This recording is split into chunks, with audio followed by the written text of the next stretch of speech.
Ari at breakfast. Morning to you, 5 minutes after 9 on Friday, the 6th of September. Now, there's no shortage of senior politicians who come into this studio and who come here to take your calls and to answer your questions. The leaders of political parties, we've had prime ministers, we all regularly have the mayor. But for one particular politician, the amount of coverage that he garners, given the current state of political representation in the House of Commons, is remarkable. It's the leader of UKIP, Nigel Farage, rarely out of the headlines. Indeed, he was in the headlines again this week, although not really of his making. This time it was Andy Coulson who was suggesting that Nigel Farage is in fact Mr. Mirage.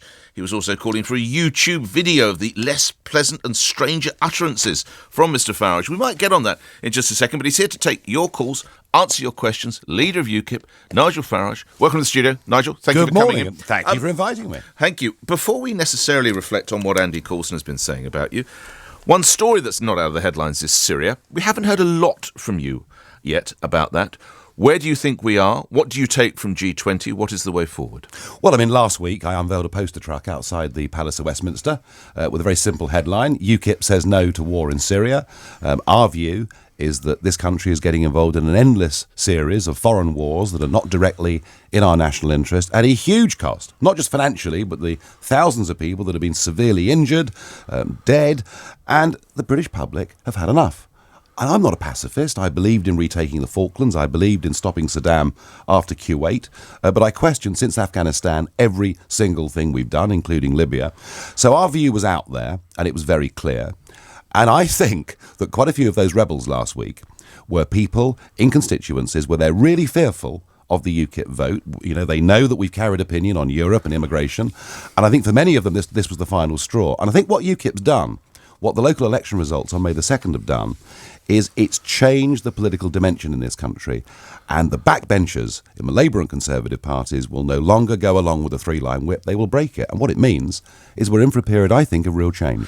You say war, but President Obama, David Cameron, everybody would go out of their way to say, Nigel Farage, it's not war, it's limited military action, it's targeted strikes. Yeah, interesting, isn't it? This time last week, we were told that the attacks were to punish Assad for using chemical weapons, even though we didn't have incontrovertible proof that it was him that had used it. Now, a week on, we're told it's about regime change. So already we're seeing a change in the reasons that America wants to go to war. And I'd love Mr. Obama to tell us, if he removes Assad, who takes over then? Is he taking over? Is Al-Qaeda taking over? Is there any strategy? Is there any plan? I don't think so. A week ago today, the day after the vote, Lord Ashdown, formerly Paddy Ashdown, said that people who would be celebrating, that he himself felt depressed, he'd never felt so miserable to be British, and the only people celebrating would be Vladimir Putin and Nigel Farage. I know he did, and not necessarily the company I'd choose for lunch.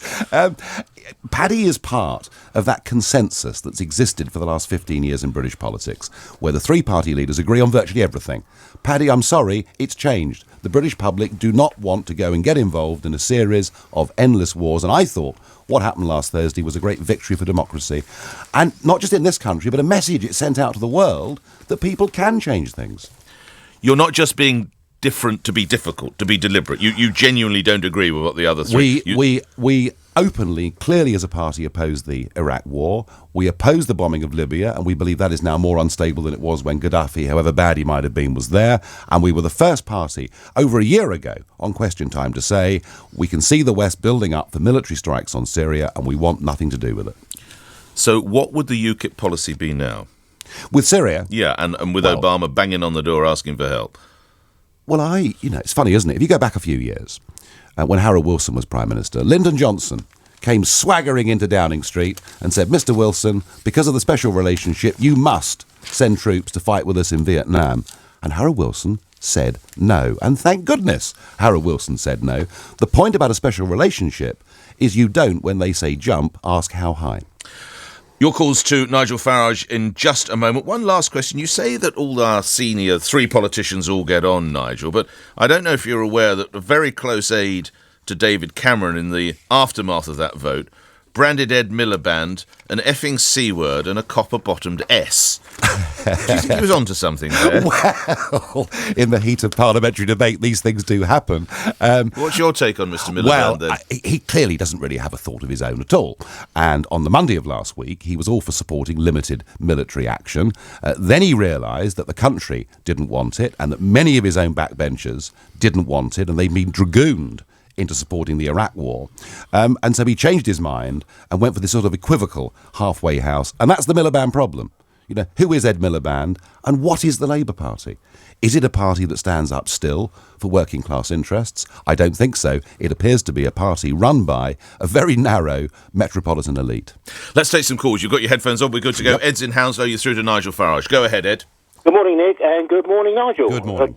Pleasure to speak to you. I want to ask you a question about the activities of the Home Office, which I think you've already condemned, in relation to sending out poster vans, which have had what many people regard as insulting, inflammatory slogans written across them, and also their practice of sending out border agency officers to stop people at places like tube stations and so on, and demand of them that which they are not under any obligation to give, that they provide. Show some papers. Down the line, Ed, I'm just going to remind listeners, this is, of course, the pilot in, I think, 6 London boroughs with the truck if you're here illegally, and then in very, very large type, go home, and a text number, and it attracted quite a degree of attention. Nigel, stay on the line, Ed. Nigel Farage. Ed, it's all a diversion. It's all showing how tough they're going to be. It's interesting. Since the May the 2nd local election results, they've all talked tough on immigration, but listen carefully to what they say.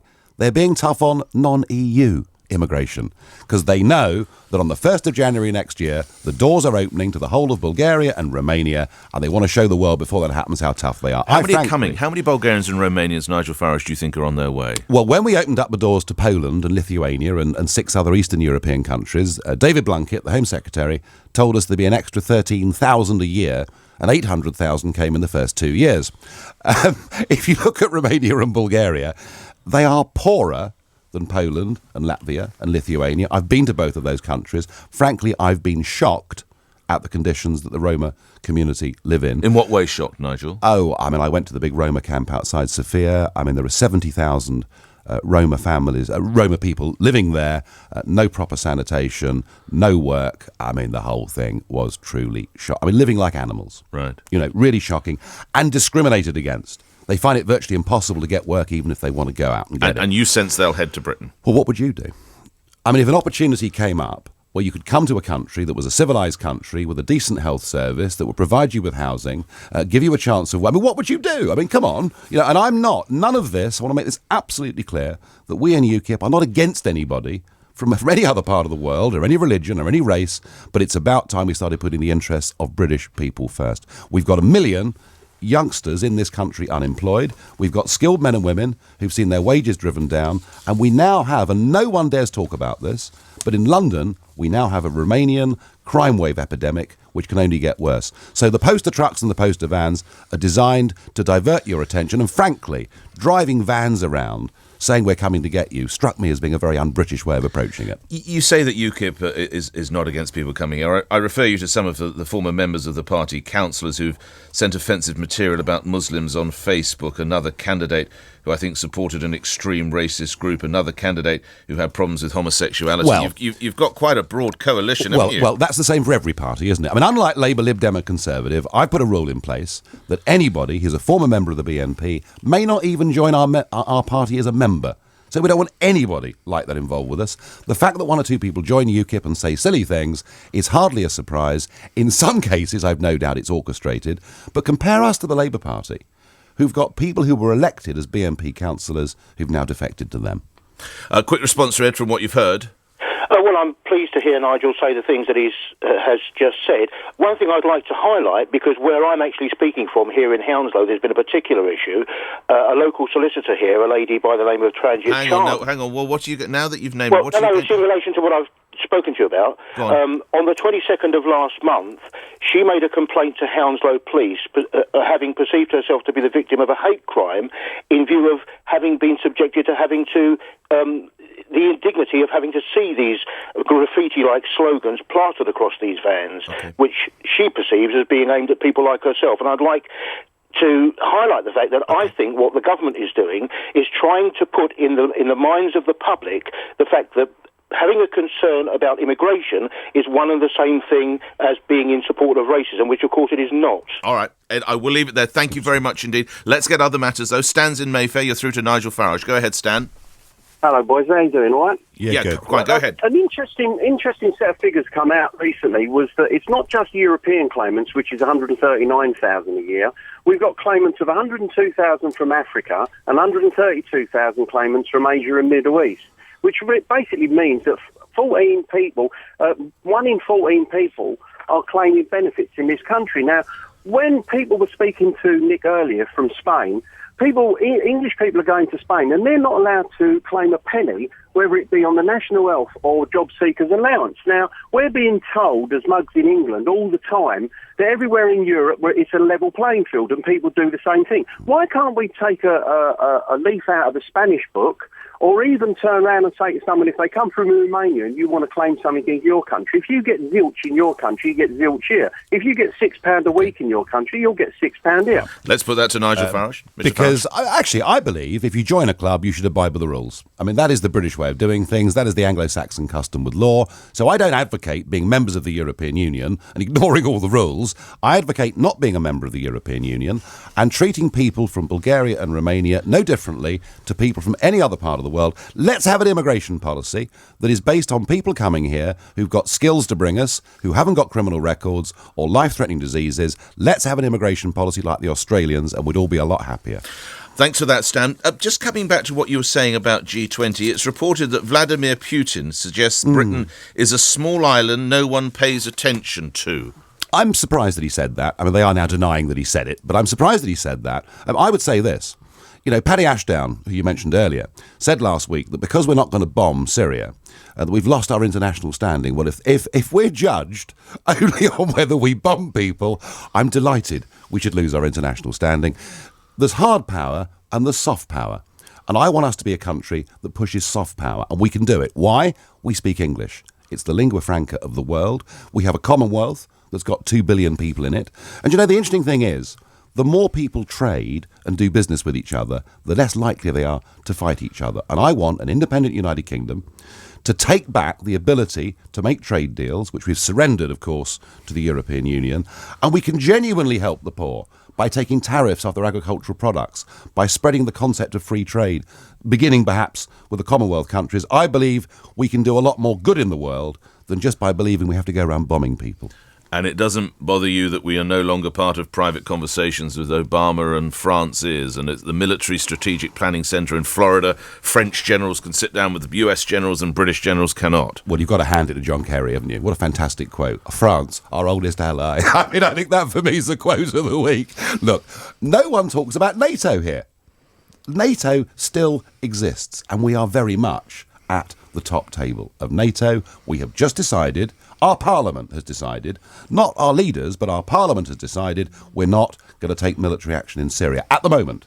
My worry, of course, is that everybody from Paddy Ashdown to even Boris Johnson, which surprised me greatly. But what did surprise you about Boris Johnson, Mr. Farage? What they're saying is that perhaps we should have another vote on Syria and whether to take military action. Now, perhaps they've all been to the charm school in Brussels, where, of course, if you say no in a referendum, you're asked to vote again. But if the evidence changes, if irrefutable evidence comes through that Assad has used chemical weapons and is doing dreadful things, I will still ask a question. How does firing in thousands of cruise missiles make the situation any stabler or help the suffering people of Syria? So you let him continue to unleash chemical weapons? I do not see what we can do that will make the situation in Syria any better. So he carries on gassing his people? He may well, and the opposition, infiltrated by Al-Qaeda, will no doubt carry on committing their massacres as well. And Britain would just stand and watch? If we genuinely thought there was something we could do that would make it better, we might look at it again. But right at the moment, I have not seen a plan. I have not seen a long-term strategy that suggests to me we can make anything But we did better. talk about incontrovertible proof, videotape of him unleashing these chemicals. We still just sit and even if we have incontrovertible proof that it's him that has used chemical weapons, that still doesn't answer my question. How can us intervening militarily make it any better? Nobody has explained that to me. Chris is in Croydon. Chris, you're through to Nigel Farage. Morning, gents. Just a quick one, if that's okay. Sure. Love to hear what you're saying in standing up to the media onslaught about the public's wrong and the media are right about Syria and that you're not being cowed. But does UKIP have a policy on the wholesale privatisation of the public services in this country, whether it's NHS, education, policing, etc., etc.? Everything is being privatised, starting with the internal new market for New Labour and then carried on by the Tories and Liberals. If we go back a bit to the 80s, I thought privatisation was the right thing to do. And perhaps telecoms is a fantastic example that you privatise something, you allow competition to come in from this country and from across the world, and what you finish up with is massive technological improvement, better range of choice of products and better pricing. But you come to some things where you ask yourself, will privatisation actually make this any better? And we finished up with virtually our entire energy production industry now being in French and German hands when we're not allowed to buy into their industries. And we're just about to go through the privatisation of the post office, something which happened because all the profitable bits of the post office were taken away by a series of European directives. And I'm concerned that if we privatise the post office, that perhaps in a few years' time, the universal postal service will go. So I think there are limits to privatisation. That's not to say, though, that taking the National Health, for example, that they cannot, in some cases, outsource and use. You know, if there's a private hospital down the road that's empty and you've got a waiting list for hip replacements and it's cheap down at the private hospital, then by all means do that. So I'm not against publicly owned services using some private initiatives. So part privatisation of NHS. It's not privatisation, actually, but it is using and outsourcing some things to private sector companies. The French public health industry do this, and they get better bang for their buck than we do. And where does UKIP stand on the NHS? Is it correctly funded? Does it need more funding? Does it need less funding? Do you agree with the cuts? The one thing it doesn't need is more funding. I mean, after all, it doubled in the years that Labour was in power. £93 billion a year. Yeah, it was it was about 40 when Blair took over. So one of the promises that Blair kept was to increase spending. We've seen a massive increase in the growth of middle management in the NHS. Only 51% of NHS employees are clinically trained, which is a pretty astonishing figure when you think about it. And now, if you talk to doctors, one of the big short-term problems is that people now come in from Europe, Eastern Europe particularly, in vast numbers for health tourism on our NHS. Short term, we must stop that. We must say it is a national health service. It's not open to everybody else. Longer term, Nick, I think we're going to have to redefine the NHS. You know, when it came in 1948, the country was less than 50 million people. Life expectancy was 70. Things have changed. There are going to have to be some redefinitions, but the first thing we must do is get better value for money. Chris, thank you. James, your question in a second. I must get some emails in. Tim in High Wycombe. Me and my partner want to get married. He's a man. Why are you against gay marriage? Well, because we're part, under the auspices of the European Court of Human Rights in Strasbourg, my concern is that if you're allowed in a registry office to use the word marriage, it's a very short step before a legal case is taken to Strasbourg to say that the church, and don't forget, it's a state church in this country, the church won't give me a gay marriage, but the registry office will. That's discriminatory, and I believe there is a risk that the Church of England will be forced into conducting gay marriages by the ECHR in Strasbourg, and I think that tolerance is a two-way street. You know, we've now become a country that is tolerant of gay people. We should stay a country that is tolerant of Christian people too. And you're tolerant of gay people? Of course. And, you know... What's your problem with the word... It's the word marriage, is it? Then? Yes, I think civil partnerships have worked. The evidence is, since they came in, that in fact break-up rates are lower than they are in the heterosexual community. There have been some huge successes here and some massive advances. But it's just this word marriage. Yeah, it's just the word marriage. And I'm also interested that I didn't know anybody that was campaigning for gay marriage. I mean, even Stonewall, the biggest gay charity, were not campaigning for gay marriage. It is astonishing to me that Cameron has driven this through. with such undue haste. James is in Woodford. You're through to Nigel Farage. Go ahead, James. Good morning, gentlemen. Nigel, what would your first policy be with regard to the horrific cost of housing, especially in London, the South East, and that's after, of course, New Labour allowed in about 6 million migrants, and also, and this lot are letting in as many. Oh yes, well, I mean, we were told last week to celebrate. The immigration figures were down. I thought, wow, that's good, isn't it? Only 497,000 people last year that we know of came to Britain. I mean, it's not much to celebrate, is it? 2 quick points on housing, if I can. Number one, you're quite right. A rapidly expanding population means we have demand exceeding supply, which is keeping house prices up. Number two, London has become a magnet for masses of foreign capital. I don't mind that. But I think we have to revisit the non-dom status rules. You know, how can it be right for very wealthy foreigners to come to Britain and have a better tax break than an ordinary business person living and working in London? I think we should charge a premium for people who want to come and live in our great city. And the third point I want to make quickly is this. What would that mean to our city, within the city? French bankers, Russian bankers, Japanese bankers. If it meant that there wasn't quite the same intensive flow of capital coming into the London property market, frankly, Nick, that wouldn't be a bad thing. But don't we want the city, in the financial, to be the magnet, don't we? Of course we do. Well, if you've just persuaded Russian and French bankers not to come here, surely. But if we have a fair taxation system in this country, then I think everybody that's here should pay that tax. And I think that's a reasonable way forward. Because what we've now got, I mean, you know, I've got a son in his mid-20s with a good job, sharing a house with 4 people in South London. He will not be buying a house until he's 40 or 50. It's become impossible for ordinary folk in London to. I mean, typically it's about £250,000 for a starter flat. Isn't that's it, right. You know, so that's what I was saying. And at that end, so at the top end, you've talked about non-doms, Mr. Farage. At your lad's end, I mean, how do people like him get started then under UKIP? Well, we have to have a situation, of course, where we have an improving economy and where galloping house price inflation in London stops, and that stops by having. But if the economy improves, surely more people will be around to London, so go the prices. Yeah, I think we've got too much hot money, if I can put it like that, coming into London. You know, we talk a lot about money laundering.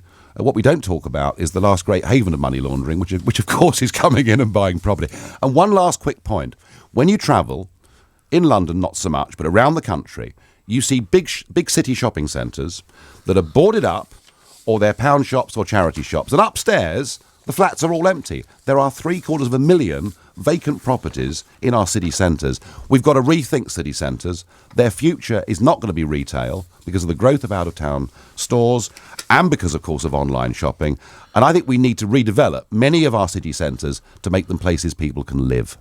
David Cameron's former PR chief, Andy Coulson, as I mentioned earlier, Mr. Farage, says you should actually be known as Mr. Mirage. There should be a YouTube package of your, quotes, less pleasant and stranger utterances. What would you say back to Mr. Coulson? He sounds like a lovely bloke, doesn't he? He really does sound like the sort of chap you want to take round to meet mum and have tea. Perhaps this is his last hurrah before the court hearing. I don't know. Talk about stranger utterances. Look, everything I've done on YouTube and in that European Parliament has been open to full public scrutiny for years. So I'm not in the least bit concerned about that stuff being put online. Your party is a club for disgruntled, invariably older Tories fed up with the leadership's attitude, although most not entirely towards Europe. Actually, sorry to disappoint you, but it's... Those are Mr. Coulson's words, by the way. Yeah, it's completely wrong. 40% of our voters come from the Tory party. 60% of our voters don't come from a Tory party. And increasingly, particularly in the Midlands and North, it's the old Labour vote that UKIP are picking up. David's in Berkshire. You're through to Nigel Farage. David. Hi, Nigel. Good morning. Closer to home, I'd like to know what you're doing about the foster care incident that happened up in Rotherham during the by-election. I did email you at the time and told you that you were walking into a minefield, that social services were a law unto themselves and you'd walk away from the situation. Sorry, David, don't go. This is the Eastern European children with the foster parents who were members of UKIP. Well, just to remind my listeners, David. So your direct question of Mr. Farage is what, David? Well, what has he done since? I hear all talk about immigration, but why doesn't he deal with something that's going to be a huge issue? Because there's corruption and various other things going on in social services. All right. Yeah, it is deeply ironic that of all the local councils, Rotherham took those children away from a foster couple that everybody said were doing a superb job. This, the council, that deliberately turned a blind eye to grooming of young girls that was going on a massive scale. So there's been, a huge amount of child abuse. Can we say they deliberately did that? We can't really say no, we can say turn a blind eye. We turned a blind eye. I think Absolutely. we need to perhaps withdraw the deliberately, but certainly they should have and could have done more. Carry on, Mr. Farage. So we finish up with this foster couple having their kids taken away, having their means of earning a living taken from them. I made a promise at the time that we would give that couple full legal support, and that is exactly what we intend to do. Intend? Why so long? Because the appeals and what it's like. This is November of last year. Yeah, you know as well as I do that things. But you're Action Jackson when it comes to politics, Mr. Farage. Why isn't something happening now? That's why I'm not a lawyer. It would drive me bonkers because it takes years for things to get to court. But you're offering full support. We are going to stand by that couple. Make no mistake about it. Final question is Brian in Crawley. Brian, you're through. Go ahead, sir. Good morning.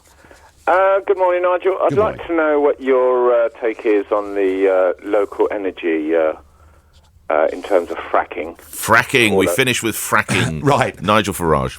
I am 100% opposed to the biggest con I've seen in my life, and that is the building all over England's green and pleasant land and on our seascapes of ugly, useless, bird-chomping wind turbines. They don't work. They cost a fortune. They put 12% on the electricity bill of everybody listening to this show. Fracking has been happening in this country for decades. There is a huge lobby against it. No extractive industry comes without any risk at all. But frankly, if you look at America, and if we do this properly, we are looking a gift horse in the mouth. It will create tens of poison water, I hear. There's no cause earthquakes. Well, yeah, you get all that stuff. But actually, from America, where they've done this on a massive scale, there is zero evidence to support that. This is the chance of a lifetime for this country to reduce energy bills, not just for consumers, but for British manufacturing industry. We should grab it with both hands. That has been the leader of UKIP, Nigel Farage, with me, Nick Ferrari, on LBC 97.3. Nigel Farage will return. Thank you for your time. News is next.